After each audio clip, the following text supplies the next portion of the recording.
Good morning friends.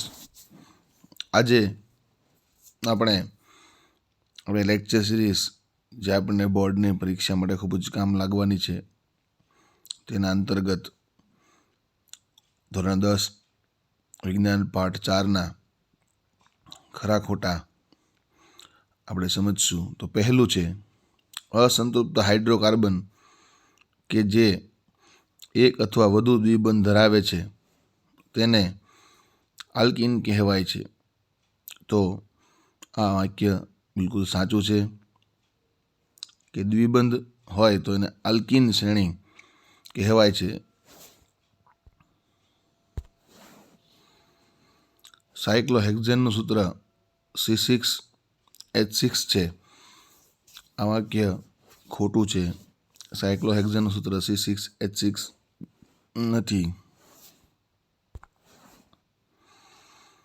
મિથેનનું સૂર્યપ્રકાશની હાજરીમાં chlorination થવાથી chloromethane મેળવવાની પ્રક્રિયા એ વિસ્થાપન પ્રક્રિયાનું ઉદાહરણ છે. આ વાક્ય સાચું છે.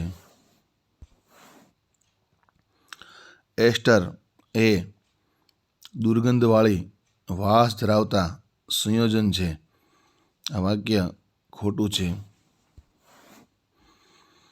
પૃથ્વીનો પોપડો ખનિજ સ્વરૂપે 0.02% કાર્બન ધરાવે છે અને વાતાવરણમાં 0.03% કાર્બન ડાયોક્સાઇડ હોય છે. આ વાક્ય સાચું છે. બે પરમાણુઓ વચ્ચે ઇલેક્ટ્રોન યુગ્મની ભાગીદારીથી બનેલા રાસાયણિક બંધો આયનીય બંધ તરીકે ઓળખાય છે. આ વાક્ય ખોટું છે. ભાગીદારીથી બનેલા બંધને સહસંયોજક બંધ કહેવાય છે. કાર્બનનું અપર રૂપ ગ્રેફાઇટ લીસો અને ચીકણો છે.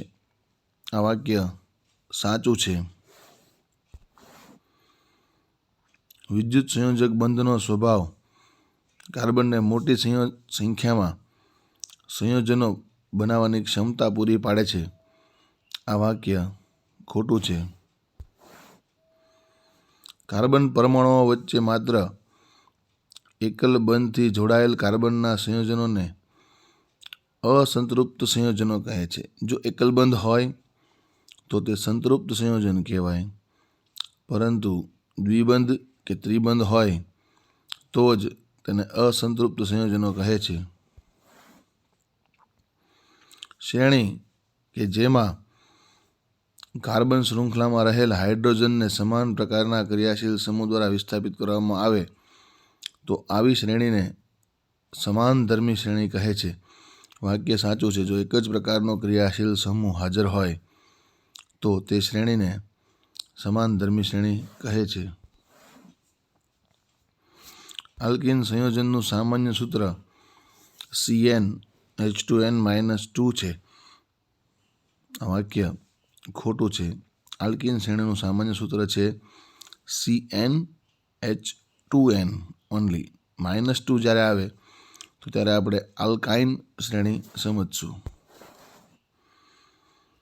આલ્ડીહાઇડ સંયોજનના નામકરણ માટે તેને પ્રત્યય ઓલ લગાડવામાં આવે છે. તો આ વાક્ય ખોટું છે. આલ્ડીહાઇડ સંયોજનના નામ પ્રત્યય એને પાછળ આલ શબ્દ લગાડવામાં આવે છે. અસંતૃપ્ત હાઇડ્રોકાર્બન જેવા કે પ્રોપાઇન દહન દરમિયાન ખૂબ જ કાળા ધુમાડા સાથેની પીળી જ્યોત આપે છે. આ વાક્ય સાચું છે. કારણ કે અસંતૃપ્ત સંયોજનો દહન થાય ત્યારે પીળી જ્યોત નીકળતી હોય છે. કેટલાક પદાર્થો અન્ય પદાર્થોમાં ઓક્સિજન ઉમેરવા માટે સક્ષમ હોય છે, જેને રિડક્શન કરતા કહે છે. આવા પદાર્થોને ખાસ કરીને ઓક્સિડેશન કરતા કહેવાય છે.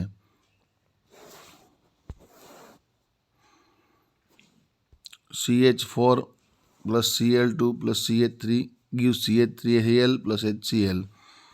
તો આ પ્રક્રિયાને વિસ્થાપન પ્રક્રિયા કહેવાય છે. તો વાક્ય બિલકુલ સાચું છે. આલ્કોહોલમાંથી અસંતૃપ્ત હાઇડ્રોકાર્બન આપતી પ્રક્રિયાને નિર્જલીકરણ પ્રક્રિયા કહેવાય છે.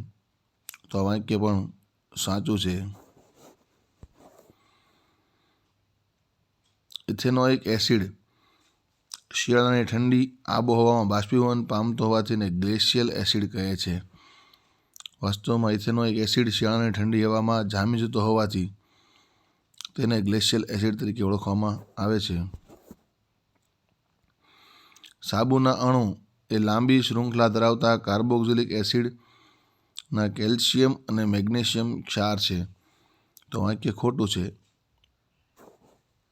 સાબુના અણુ એ ફેટી એસિડના સોડિયમ ક્ષાર છે. સાબુનો અણુ મિસેલ તરીકે ઓળખાતી રચના બનાવે છે. આ વાક્ય સાચું છે. Thank you very much. જય હિન્દ.